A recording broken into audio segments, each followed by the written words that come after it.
Chinese takeout containers are not the most convenient for eating out of, especially if you don't favor chopsticks. They tend to be deep and narrow, but most people are unaware that these containers have a secret feature that makes eating from them much easier. First, you have to carefully remove the wire handles from either side of the box. On each folded side of the box, gently pry the flaps apart, removing the staples first if there are any. Once this is done, the box will easily spread out to form a handy plate. This can be done with practically any cardboard takeout container and makes life much easier for those of us who just can't get the hang of chopsticks. Modern productivity requires the ability to effectively multitask. If you pride yourself on your ability to skip between open tabs and tasks with ease, it might be helpful to know that there might be a better way to maximize your work output. Studies have found that rapidly skipping between multiple tasks creates a low level of distraction that keeps us from zeroing in on any one task effectively. Instead, the recommended method is to give all of your focus to one task for 30 minutes and then take a 10-minute break, which allows the brain to reset and prepare to focus on the next task. This not only keeps you fresher, but it can help to prevent costly mistakes and oversights that might harm the overall quality of your work. Even when they are cooked perfectly, which is no small task in itself, hard-boiled eggs are almost always annoying to peel. The shell tends to break into tiny sticky fragments that can pull off chunks of the egg white as you pry them free. However, if you follow this simple process, it's an annoyance you'll never have to deal with again. First, simply boil the eggs normally for 12 minutes. Then cool them in an ice water bath with 1 teaspoon of baking soda added. When the eggs are completely cool, break the bottom of the shell and discard it. Then do the same with the top. Keeping a grip on the shell, form a seal with your lips around the top of the egg and blow. Make sure you're over a bowl or ready to catch it. The egg will come flying out of the shell. No peeling required. The limited space inside a microwave has always been the trade-off for not having to wait for your food to reheat in a conventional oven. You may be able to microwave a plate of leftovers in just a few minutes, but if you're heating up food for two, one person is always going to be left with food that has cooled down during the time the other's food is in the microwave. The solution to this problem is simple. It simply doesn't occur to most people that all of the space inside the microwave is good, even the space above the platter. To reheat 2 plates at once, put the first plate on the microwave's platter over to one side. Next to it, place an upside-down coffee mug. The second plate goes on top of the coffee mug. This allows you to make the most of your microwave space, reheat all of your food at once, and make sure that nobody is stuck with lukewarm leftovers.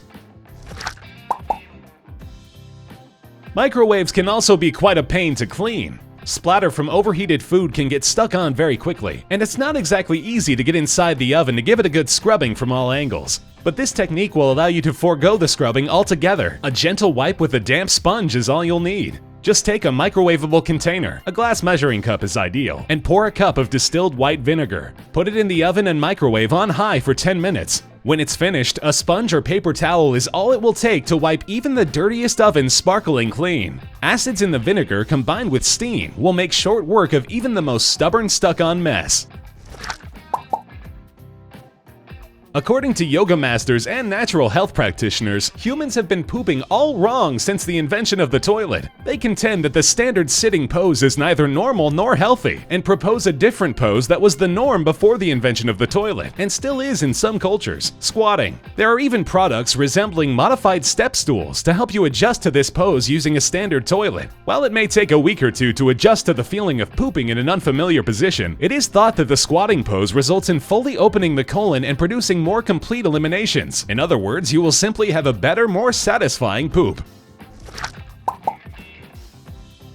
Getting your blender clean after your morning smoothie is enough of a hassle to turn some people off of smoothies. They have to be completely disassembled, all of the rubber washers have to be removed and cleaned, and even with all of this effort, you might still be left with a funny smell the next time you go to use the thing. The solution to this problem is so simple that it's hard to believe it hasn't always been done this way since the blender's invention. First, fill the blender about halfway with hot but not boiling water. Then add about a tablespoon of dishwashing detergent. Blend on high for about 30 seconds. Dump the water out and rinse the blender thoroughly. That's it. No disassembling, no mess, and no funny smell. It's tough to look civilized while eating a cupcake. They're too tall to fit in your mouth without getting frosting all over your face. And trying to approach it any other way always results in bites of nothing but frosting alternating with bites of nothing but cake. Of course, there is a better way. After removing the cupcake from the paper cup, carefully separate the cake half from the frosting half. Then place the cake half on top, creating a cake sandwich with frosting in the middle. You won't get frosting all over your fingers. It's now easy to compress so that it actually fits in your mouth. And every bite is the perfect combination of cake and frosting, all of which ends up in your mouth, and none of which ends up on your face.